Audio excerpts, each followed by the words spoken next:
disenchanted lullaby. There is no truth until you decide what truth is.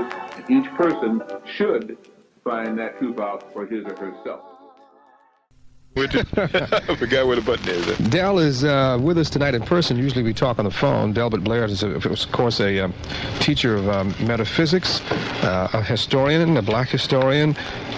He's going to tell us tonight about something else that is one of the areas of endeavor that he's involved in, by the way of some classes that will be held very soon. It's good to have you back with us, Del. Thank you, Richard. It's good to be here, and it's good seeing your face again. We're going to talk some about some of the things that have taken place around the world, possibly some psychic phenomena. The real phenomena is mind-boggling in terms of things that happen every day to us, but those are some of the things. I'd also like to mention, once again, usually when I mention a movie to Del, he's already seen it. In this instance, one sneaked by you. Yeah, it did. Brother from Another Planet. And when I came back the other night, I told a lot of people who listen to the program how good I thought this movie was. The acting, the concept, and everything. And several people called me and said, where's that showing? Because I guess I kind of went overboard, but I had that feeling about it. It was a very creative movie for people who think. It was funny. I mean, it was, they were... And then the audience changes over, so I hope some of them stay around. I do want to get in some announcements about the classes and black history and metaphysics. And many people have asked, of course, how can I get in at the beginning of them rather than to come in at the middle, and when are you starting them again? So right at the beginning of the show, I'd like to give those announcements now. Our October marks the start of our new series of black history crystals, and some of your better stores per se, you'll see crystals in the window. They're usually against a black felt background, and they're very pretty. People hear about crystal balls, and therefore they kind of poo-poo it. But crystals can be anywhere the size of a small diamond chip on a ring, all the way to one is maybe 3 feet around. And crystals themselves seems to be one of the things that they used in ancient Africa, that they used in Mesopotamia, they used in Nubia, they used in so-called areas of South America. They even used them here amongst the mound builders, so-called. But we've lost the concept of how they function. And what they do is to create energy fields around the body. The body, of course, is full of energy, and we experience that anytime we experience what they call static electricity. When it gets dry in the house and you touch a window or you touch a light switch and you get that pie and it hurts. Well, that's that energy that comes from the body. Well, crystals utilize that energy, and it's almost a wellness thing. I would say that it is used a great deal to create energy within a person and to hold that person's energy.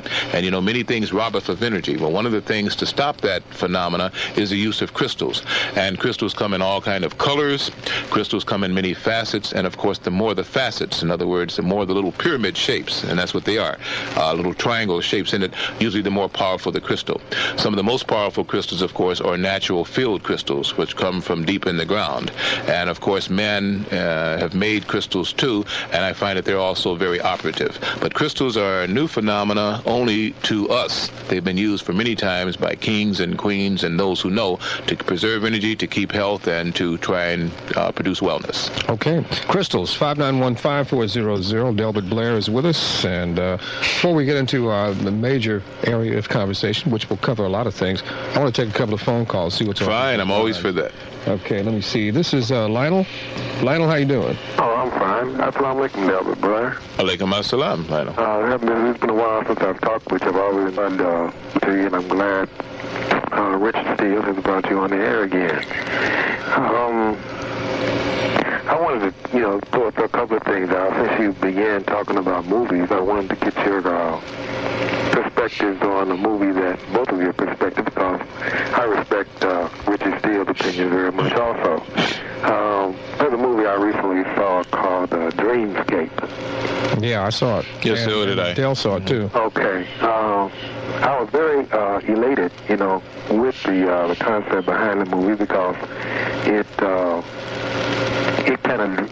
dramatized, or it was established around a concept that I'm somewhat familiar with, and I've had some experiences with the concept of being able to have a conscious part in the phenomenal dreams. That's what the movie was based on. And the idea of my being able to relate to it from experience is the fact that I had, in my earlier childhood, I had experienced the ability to do that in my own dreams, not in anybody else's, as the movie was. The movie was provided a scenario whereby one could participate in somebody else's dream. Right. Yeah. Well, again, from a metaphysical point of view, astral projection is what that movie, I think, more or less related to, but they didn't state it. They had the person actually going into kind of a comatose, semi-first stage dream area, and then entering and then getting deeply into the subconscious portion of the person who was living that dream and affecting the physical body through the nervous system. However, in astral projection, a phenomena that they've argued about and debated about, in which many of the fakirs can prove, because they can be buried alive, or they can go sometimes 20 days without eating and things like this, which means that something about their body isn't the same, then it's actually a going into the person's mental imagery, the person's what they call astral body or astral energy field, while still, shall we say, in your own physical field. They kind of skirted that issue, but they use the other one. And it's interesting enough, and I mentioned this again, I think I mentioned it here formerly on one of the other shows on Friday night, that the Russians have gotten very much into that phenomena of astraling, as they call it, of having people who can project themselves by will into a different state of consciousness and therefore can then mind travel. But the mind travel is so acute that they can begin to see and hear things at a distance, sometimes across bodies of water, across distances of land. Mileage doesn't seem to really matter. And if, of course, that is the truth, as some of the classified, and it's really not so classified, many of the books are talking about the phenomena, is true, then espionage has reached a new level. Because now you would have to have psychic sensors to know when a psychic energy force is entering into a room, and it's almost like the Invisible Man old scheme. So I think Buck Rogers is here with us almost in the flesh now. Yes. Del and I had talked about the movie, and I think our difference came because Del is very much aware of the concepts that were involved in the movie. I'm not, while not being aware of those, I appreciated the movie for what it was trying to say. Although I didn't like the movie as much as I think you said you did. I think we had a slight difference on that, if I recall, because we did discuss Dreamscape. Yes, we did. I thought it was good, to say, for what I thought it was alluding to. Astral projection as a scientific reality. Right. For the overall movie itself, it had a lot of loopholes. Yeah, I think what you're trying to describe now is essentially what I have said as the Hollywood aspect of the movie. Yeah, which is what my exact words when we talked about it. Right. They kind of, there's something that I do a column, called Community Cultivations, occasionally in the American Muslim Journal, where I seek to illustrate some of the hidden realities, the hints that certain elements in the society want to reflect in the movie. They want to communicate in the movies, but they want to do it in a manner that still keeps the masses of the people contained in entertainment, sensationalism, but at the same time they're throwing out knowledge right before their faces, kind of a contemptuous way of flaunting the fact that this is the knowledge, the information that they can put it right into people's face and people still not see it, appreciate it, or even be at all conscious or consciously affected by it. Well, the bottom line, too, you have to consider is that people make movies to make money. And, if you're from the standpoint of being the producer or the one putting up the bucks, I guess one looks at it from the standpoint of, certainly we want an interesting story, and if we can say something within the story, that's fine, but what we really want to do is make sure they come in at the box office. Well, Lionel, let me say this too. This is Blair.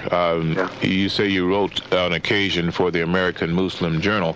We're starting I think you heard me say it also, the Black History course. It's only a 6-week intensive. We don't drag it out. We get to the point. point. We cover a great deal of history all the way back to 10,000 BCE, which they call speculative history, with the Akkadian and Natufian people, and we move all the way up to the black presidents of the United States and so on like this. I have been wondering for some time. I used to have many of the Muslims that came out to my classes because of the black history aspect and because of the in-depthness of it. And I've noticed now that the Muslim clientele has kind of fallen off, yet I realize that black history is still a pertinent part.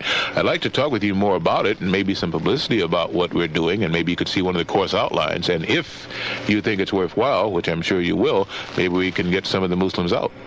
Okay, I'd be glad to deal with that. Okay. I wanted to share one more point. Yeah, very briefly. It is simply that there's a relationship between metaphysics, which, my general small definition, understanding of it means the study of being and knowing, understanding the sources and roots of knowledge and so forth. And there's a relationship between that and faith,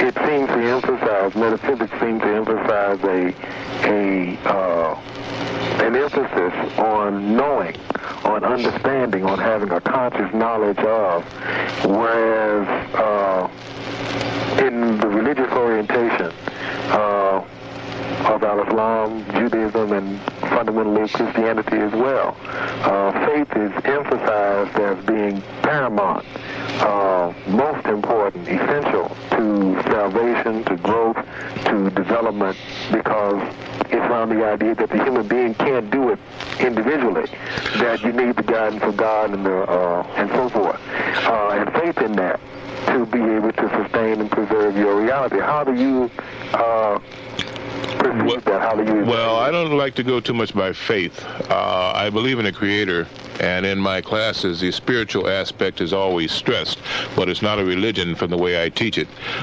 Metaphysics stands on its own merits. It's such an extensive subject, as I've said many times, I could spend the next 300 years studying it and would never master it. No one masters metaphysics. It's just too broad a field.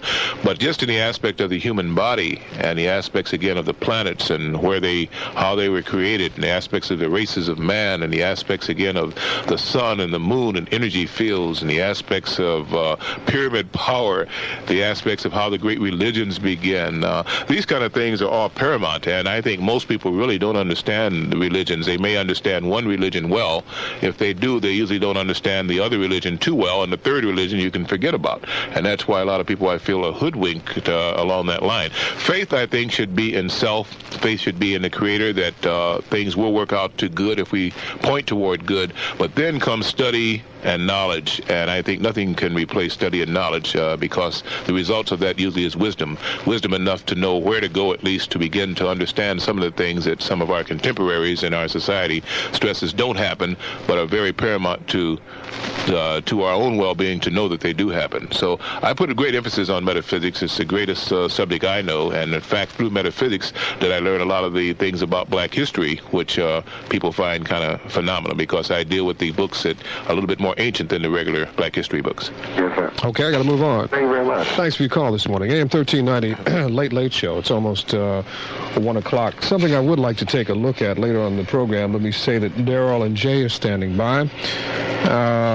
You, of course, have read in the newspaper, and certainly before that had knowledge of Mr. Shockley and his theory that I see right away when I mention that, I get a rise. I love to debate that man. I've been looking to debate that man for 8 years. Okay, we'll talk about that in a couple of minutes here. It's 1 o'clock in Chicago. AM 1390. WGCI Chicago. Chicago.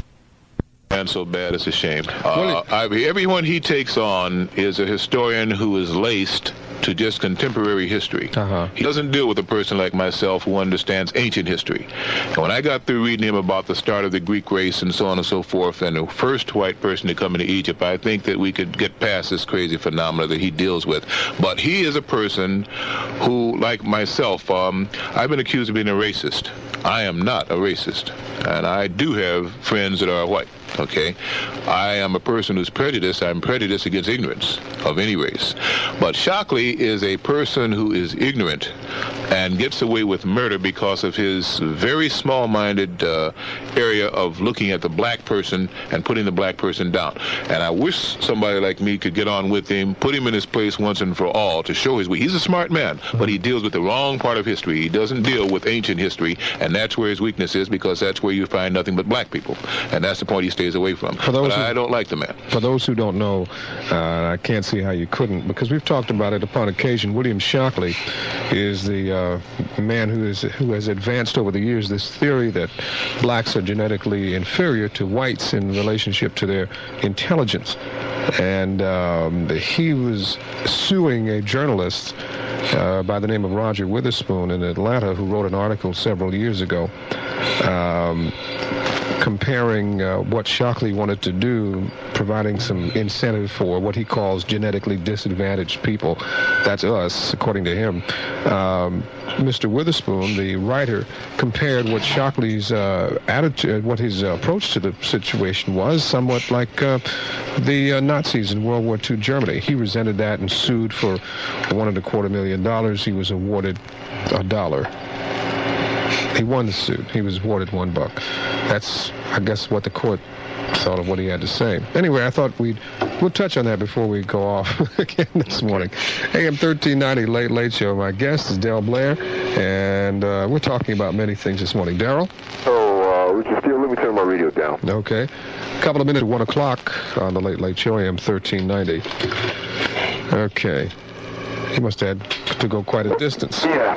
All right. Okay. How you doing, Professor Del Blair? I'm doing fine. How are you doing? I'm doing all right. Good. I've been wanting to sign up for your class for a long time. Man, you can do it now. You can do it now. October, I got myself set up, so I will be one of your students. I'm glad to hear it. What's your name again? My name is Daryl Taylor. I'm looking forward to meeting you, Mr. Taylor. Okay. For sure. I was listening to that, about Dr. Shockley, but, it's kind of odd. I remember sometime back on Vernon Jarrett's show, they were talking about the correlation between bodily coordination and intellect, and that there were experiments that were done in the Philippines. I think this was done in the late 1900s to the early part of the 20th century. And these European Dutch wanted to find out, or biogeneticists wanted to find out whether or not blacks are really inferior to whites. To their shock, they found out that the black infants developed their coordination first. Okay, then they began to theorize, well, hey, if a black infant developed this coordination first, well, then, hey, this will allow it to go on and master something else, and blacks might eventually become masters of the world if they were given an equal opportunity. One thing I would like to state also, this is why you look and notice that the black athlete tends to outdo the white athlete. Okay, now a lot of whites say, well, blacks have better muscle strata, but the fact of the matter, Professor Blair, which you know this yourself, and Brother Steele, is that, number one, sports really take a certain amount of intelligence. You will not find a great fighter who is stupid. I mean, he can't possibly be stupid and be able to execute this technique with such a high degree of proficiency. And this would then point, I'm not trying, this is not meant to be prejudice or anything, but this might then also take away the white racist view that, well, blacks just excel in sports because they just have the physical equipment.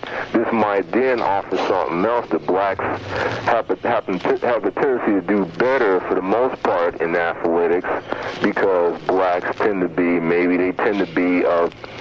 have better mental equipment than Caucasians. It's not meant to sound prejudiced or racist or anything like that. It just seems to be the fact so far. But what I wanted to really discuss, I was listening to some European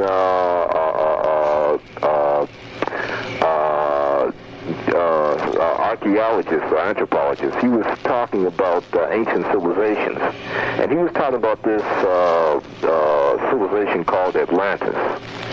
And and he was talking about it was most likely in the northern hemisphere.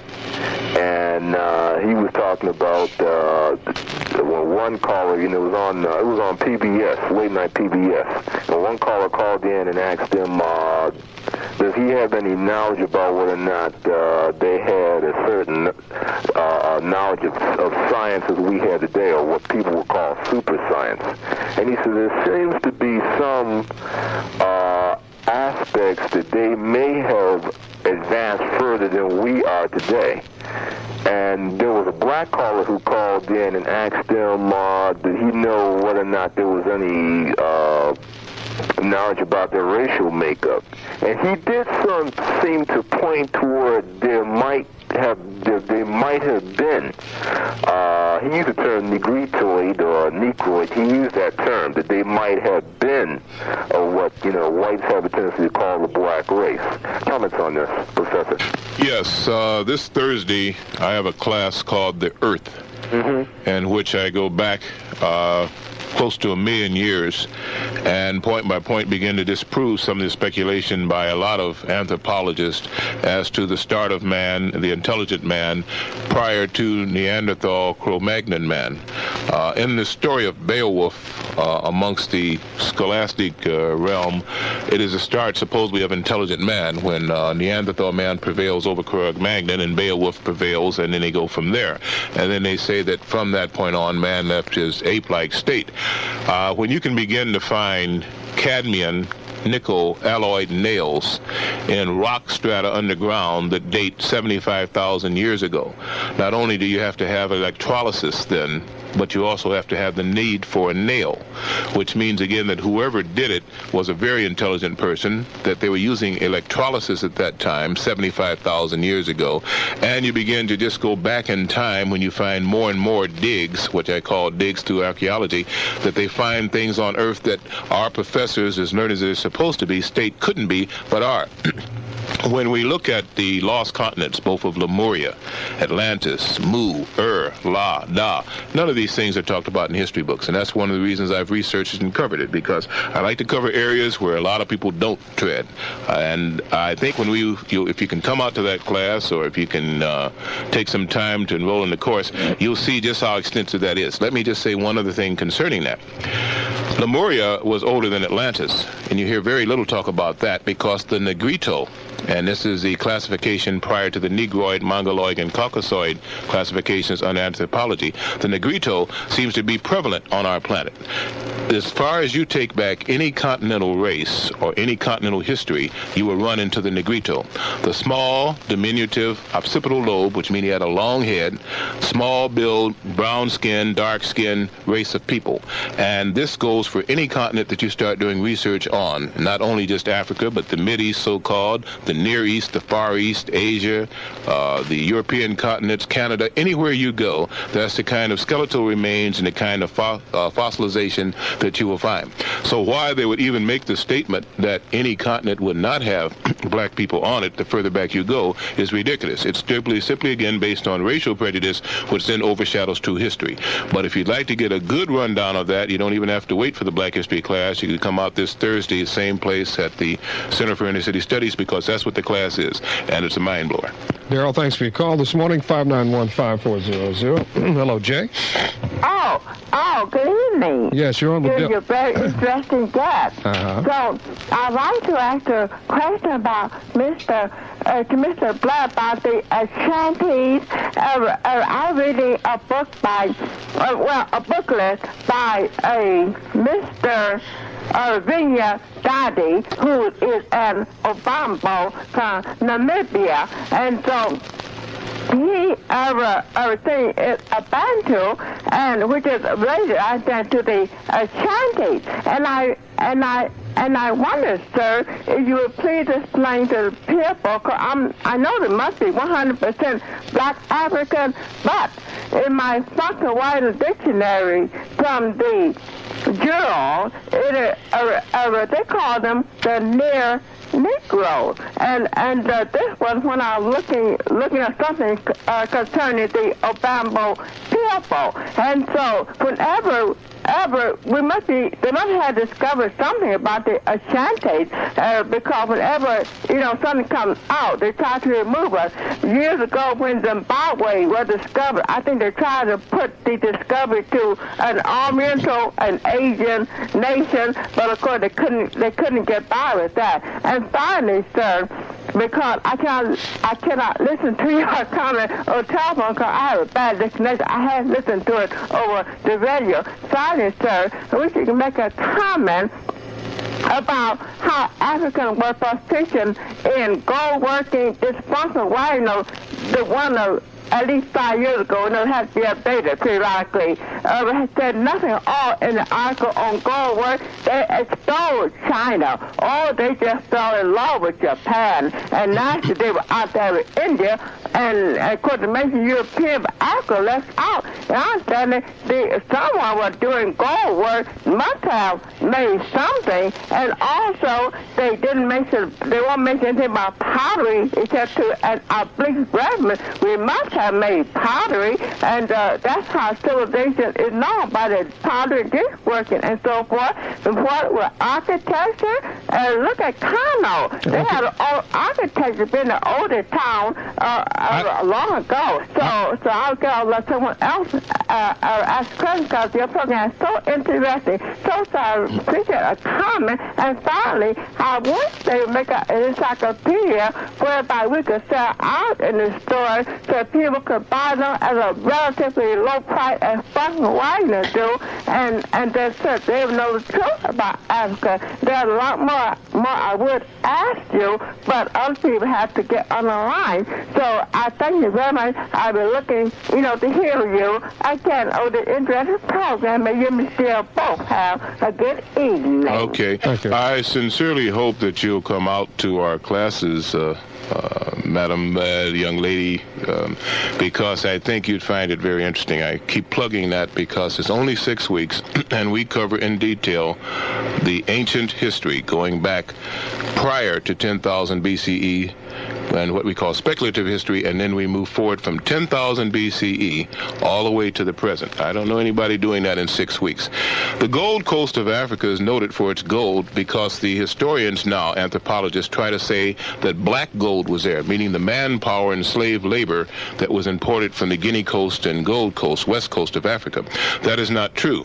When the Portuguese came looking for gold because the rumors had spread, they didn't know anything about Africa. Of course, one thing, Africa's name was not Africa at that time. It was called the continent of Kemet. And when they were trying to get around really to what they thought was India, they stumbled on the largest continent on our earth, of course, which is Africa. They then found that gold was lying on the beaches, was lying in the low lands there at the foot of mountains where erosion had taken place, and the people there were so used to gold that gold wasn't valuable. You see, gold, when it's not really refined and smelted, is malleable. It's just porous. You can move it. It's soft. It doesn't hold up under much pressure. It can't take much weight. And they used it for trimming of statues. They have in Zimbabwe, which of course meant the rock city. And this is also a misnomer because now we think of Zimbabwe as in part of South Africa. Zimbabwe meant any big edifice or city of stone. They had Zimbabwe's throughout Kim, which is now known as Africa. And since, of course, now we've gotten more or refined, so-called, we now have just one thing, Zimbabwe. These cities had statues in Africa and Meroe and Kush at Salih, the Ottoman Empire per se at Gori, many places throughout Africa. They had statues that were carved in gold, that were trimmed in gold. People were wearing gold like it was nothing. And this is one of the things that got them fame, and one of the things that led to the downfall of Africa, because the Portuguese, who came from a very land that was very harsh, their society was very primitive. They didn't know anything about gold, but they knew they wanted gold because when they had seen some of the merchantmen who had come from China and had come from Kim with these things, they were fascinated by it. The Africans themselves were so used to gold that they valued minerals, and all right, but they also valued food and clothing and leather, things like this. Gold to them was so plentiful in Africa that it wasn't much thought about. And of course, once that the rest of the world coming into prominence found out that Africa was full of gold, then they came over there to take the gold and then to take the people and so on and so forth. So when you're talking about about gold, you're talking about Africa. This is a home of gold. Also, the Ashanti is very interesting because a young man from a society here in Chicago had contacted me to try and see if I could work with them to get an Ashanti king here. And the Ashanti king is presently in New York. He came with, I think, 80 pieces of gold. The gold is of such quality that the people are amazed by it. He went to the New York Museum, and they're the ones that are sponsoring his tour now. And we were trying to get some people to sponsor his tour and bring him into Chicago. And, of course, many of the philanthropists just aren't aware of what that means and what a big up, what this could really do for black people here in Chicago, what it could do for the education of people throughout the world, just like the Tut Museum. This man has gold and relics from the Ashanti people that everybody should see, and I'd love to see it right here at the DuSable Museum, or I'd like to see it at our school where we teach, or any place. But, of course, it means it's a philanthropic endeavor. It would have to meet some businessmen to really sink their money into bringing this man here. But the artifacts he has, of course, what is happening in the museum is trying to buy them from him. He doesn't want to sell them, but they are on an exhibit in New York, and we should have that exhibit right here. The Ashanti people are fabulous people, and they still have written records that go back all the way to 4000 BCE. So to me, it would be a plum in our cap if we could get some of these black businessmen together, or business persons together, women too, and bring an entourage like that and let people see what real gold is other than the Krugerrand, see what the real African gold is. She asked a question, and I've asked this before when we've had these conversations. It would seem to me that somebody, if not yourself, but it would be great if it were you, but it would seem that somebody would encompass all of this information into readable volumes so that it could be the knowledge could be had by a greater number of people. Certainly there will be a percentage of people who will get this knowledge by attending classes such as yours and perhaps others around the country who would teach such classes, but I'm just surprised that nobody has ever been able to, or nobody has yet sat down and put all of this information into a work or works that can be accessible to the black community. Well, Richard, I think many aren't interested in it, and others are faced with the same problem I'm faced with. I have to live, okay? Yeah, true. And it takes time. You see, again, you find people who, and I'm not trying to plug per se or put myself in a certain position, but I'm speaking honest truth. When you get people who are very educated, they back their scholars. If a person has something that is of quality and value, they will give them time to write, and they will see that they're published because it is of value. With us, we haven't learned to back the writer too much. This is why we, as you know, just like the thespian, the person who is an actor, until recently had a hard time trying to get employment and get backing. Any person that doesn't just go out and make a lot of music, unfortunately, and pop their fingers, and I love to dance and sing and all this stuff too, doesn't get the backing in our community. I had some friends personally who approached several business people a couple of years ago to say, hey, why don't you give Delbert Blair a break? This guy's got something to say. Sponsor it for 90 days, 3 months, see what he can write, get it published. We think it's there. Why don't you look at some of the tapes and so on and so forth? They made excuses they never did.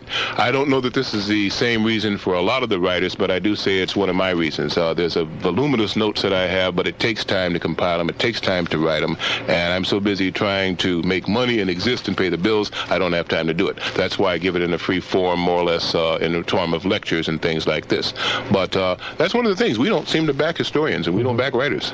Interesting point. Our number is 591-5400. I've got Vince, Abdul, James, and Kevin standing by. It's 118. My guest is Delbert Blair. We'll be back after this. The equity you've built up in your home is really another savings fund. And we're talking some, press your button there, Del, about a lot of things, and standing by on the line. I wanted to mention this to you, Del. I don't know if you saw this or not. I'll show it to you in a minute here if you didn't see it. This is a picture out of the New Jet magazine. I'd heard about it, but I had not seen a picture of it. Dick Gregory poses beside his Light Star Autocycle, a $12 million investment. You may have heard about this thing. Along with his Bahamian Diet drink that just came out. Something else he's involved in here is this vehicle that gets 100 miles to a gallon. He is the largest single investor in Tomorrow Corporation of Chesterfield, Missouri, with 46% share of the privately owned company, according to the historian Jet. This thing, the vehicle called the Lightstar Autocycle, powered by a motorcycle engine, can run 100 miles an hour. You may not have seen this thing, but no, I didn't see that one. But I had heard about it, but that's the first picture I had actually seen of it with him. Well, you know, they have had, if you remember the old, and Dick is always in the forefront on New Age things and so on like this. Again, the auto industry, the fuel fossil industry, those that make petroleum, gas, they want you to burn gas through combustion engines. They know that it's a very poor, inefficient means of combustion. And they have had all kind of free energy machines using ions, using electricity that's in the air, converting it. Warren Keeley, Nikola Tesla, Wilhelm Reich all came up with prototypes. Every time they either kill the guys, I was going to say they take you out. That's right, take you out or destroy suddenly the lab blows up and all the blueprints are lost. From there, you disrupt the entire industry. Right? So this is the whole point. They have had prototype machines, and you've heard the rumor for years that many of the American companies, per se, will come up with a little prototype. You know, the guys get to doing some research, and they say, let's just see if we can do it. And they have a carburetor they could sit on most engines that could get, 50, 60 miles to a gallon, okay? Easily. But I don't mean 50, 60 miles to a gallon. I mean 150 miles or so to a gallon. These carburetors, they don't even put on the regular cars now. They used to have these electronic ignition systems. They had these things out, I guess it was about 7 years before they finally start putting them in the cars now. You know, so it's just a matter of, yes, the means are out here that are much more efficient than fossilized fuel combustion. But again, they just skirt it. They don't want to deal with it. So I hope again that they will produce this car. I doubt it. They'll probably run into competition from the, they'll buy them out, or else they'll just suddenly tell the public by a mass propaganda thing that there's no good, doesn't work, and the public being gullible, won't buy it. Or and they won't have any places to go and repair them, unless you go to that area. They won't open any franchise dealerships. And that's the way they do most of the things that are really good. 591-5400, Vince? Yeah. Yes, you're talking to Del Blair. Yeah, how you doing? Okay, what's on your mind, Vince? Yeah, I just have 3 questions, okay, and I'll, pose them and then hang up and listen on the other side. 2 of the questions pertain to voodoo, and 1 about UFO life, okay? Okay, go ahead. Okay, the first question, directed to Mr. Blair is this. In terms of voodoo priests, okay, are they able to physically, resurrect the dead? And if so, how? Well, I don't know if they are or not. I've never seen a voodoo priest actually do that. The term, by the way, is not voodoo. Again, this is an Americanization of a word, Vaudou. Vaudou was one of the Yoruba gods. And the term Vaudou was the doings of this god, which it took a lot of concentration supposedly to call forth. When Christianity swept in through the missionaries, they put a downcasting aspersion to all African things. And of course, the gods that were believed in by the Africans were then poo-pooed. As a consequence, we'd come up with the term voodoo because this was the best way that they could describe the language, which was actually Vaudou. A Vaudou priest, or a priest usually amongst the Yoruba or so that practice this kind of religion, are able to do many magical things. We call them magical now because of the, they could fast and go again without eating for lengths of time. They could go into one position, like the lotus position is not just familiar to the Asiatic. It was done by many African people, and the Mamelukes again, and the people in Sonkari, and so on and so forth. Taharka was one of the ones that practiced this too.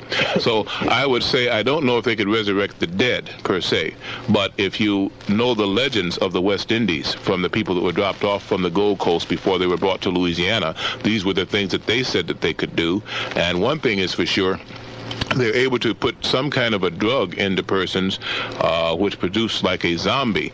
This person could work tirelessly for days at a time, didn't have to sleep but sometimes 3 or 4 times a month, ate very little food, but the only trouble was a person's life force, the vital force, seemed to just fade until they finally died.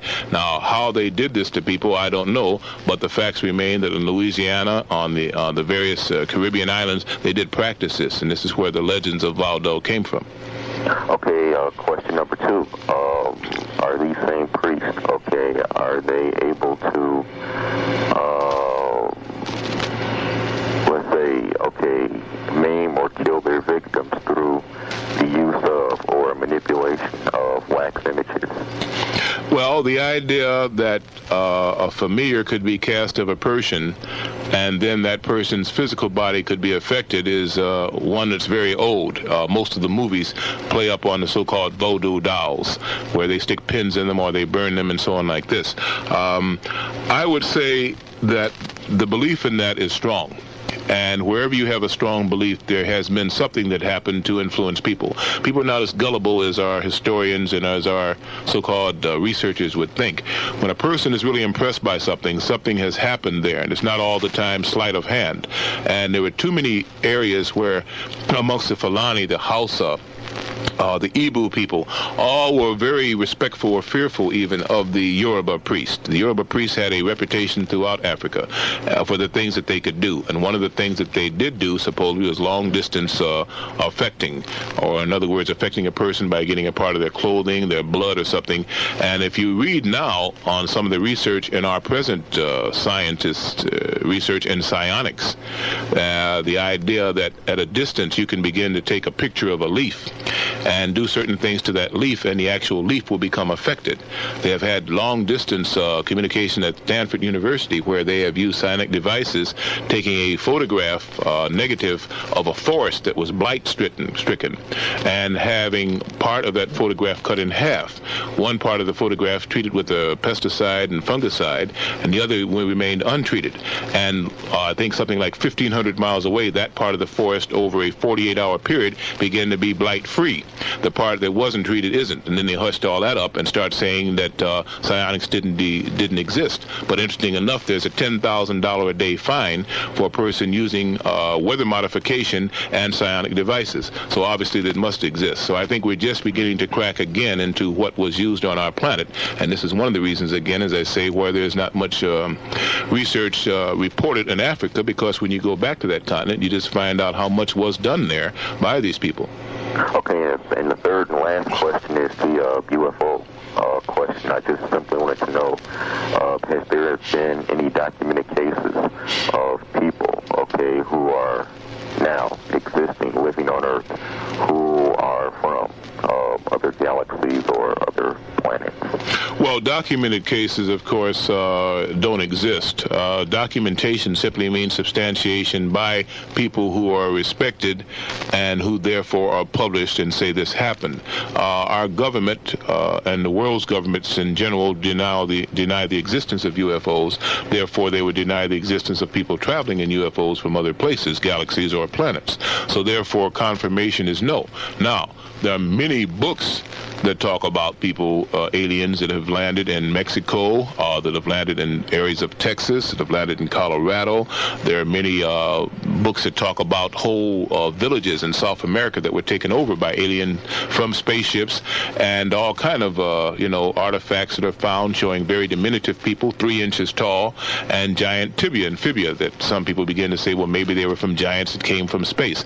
Documentation supportive by known writers and accepted by our scientific community, no.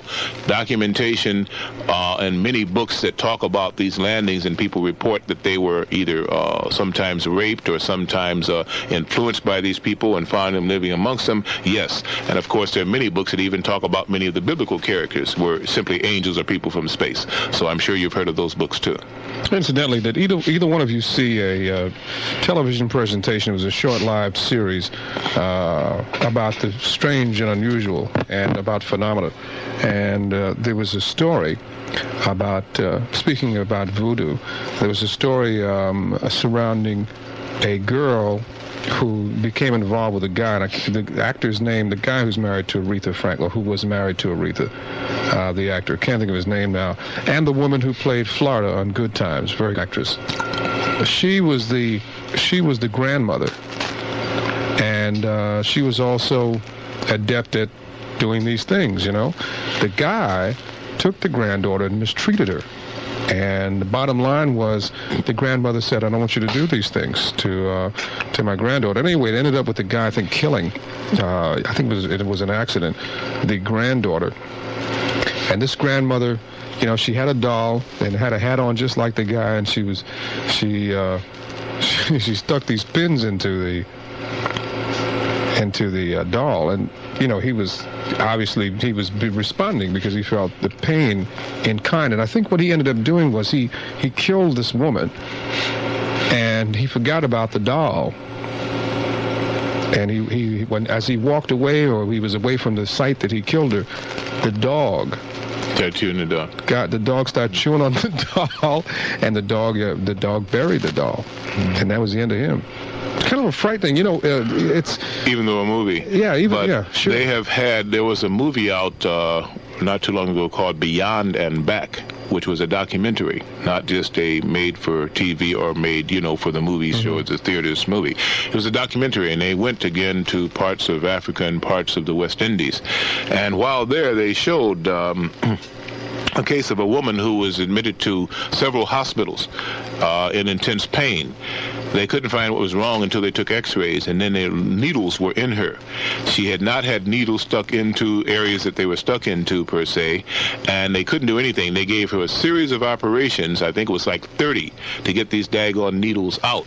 And the story came out that she had poo-pooed and laughed and misused one of the so-called priests there in Africa, a female, by the way, and this female had exacted vengeance by sticking needles into this doll. And they had gone over to this area, and the woman had gone into hiding, but the doll was found with her image, and many of the people around said, yes, she had done it, and the woman deserved it because of what she had done. So here was a case where they couldn't explain it, and they simply went back to the source and saying, well, you know, believe it or not. There it is, huh? AM 1390, Late Show. Truth being stranger than fiction in many instances. My guest is Delbert Blair. Hello, Abdul.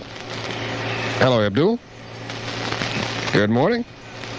Okay, let's move along. What happened to Abdul? He probably went to the bathroom. Anthony? You have me. Let me get my radio off. Okay, it's 1:34 AM 1390, Late Show. My guest is Delbert Blair, and we're talking about many things. Okay, Mr. Steele? Black history and some psychic phenomena. Hello? Yes, what's on your mind? My request is for Mr. Blair. Yes, sir.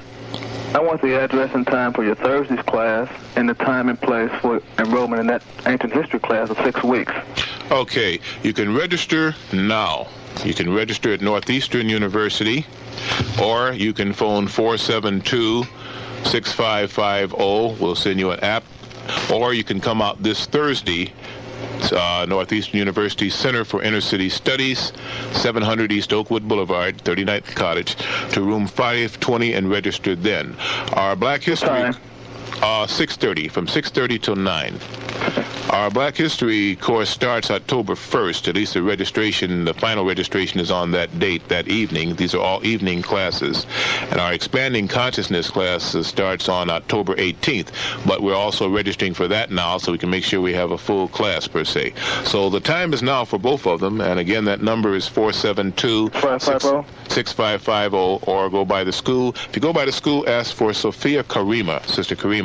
The last name, spell it, please. Karema. She's handling the registration there. Or you can come out on Thursday evenings, anytime between 6:30 and 9, up to room 520 and register there. On Oakwood? Yes, 700 East Oakwood Boulevard. Thank you very much. You're welcome. Okay, thanks for your call. Our number is 591-5400. My guest is Del Blair. We'll be right back. Are you making tracks that lead to nowhere? Are you missing job opportunities that can be yours if only you... Down here, I wanted to make some referrals here before you went to the next caller again. People were talking again about what does Africa have to offer in the past, and one of the places I don't hear anybody mention is Lalibela. And Lalibela is a home of really one of the world's great wonders there.